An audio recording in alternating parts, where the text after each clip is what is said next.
Hey guys, κάποιος κάπου εδώ πέρα. Είμαι πιο εξελεγμένος αυτή τη φορά. Έχω κανονικά το χέρι, αλλά αυτό το χέρι μου είναι μισό, γιατί πετάει φλόγες.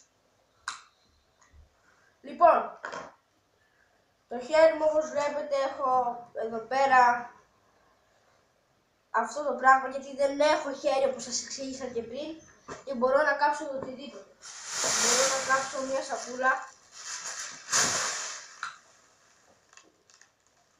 Άνετα και ωραία.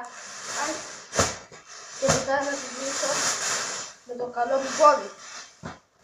Επίσης, περιμένετε, με ειδοποιούν από το control ότι είναι τόσο αναβαθμισμένο που μπορεί και να πετάει μακριά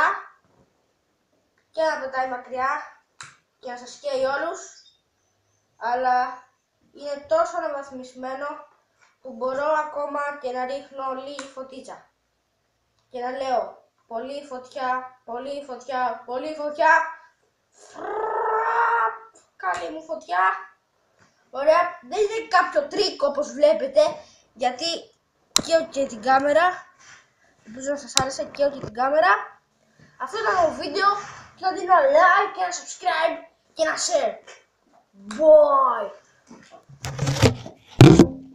Bye!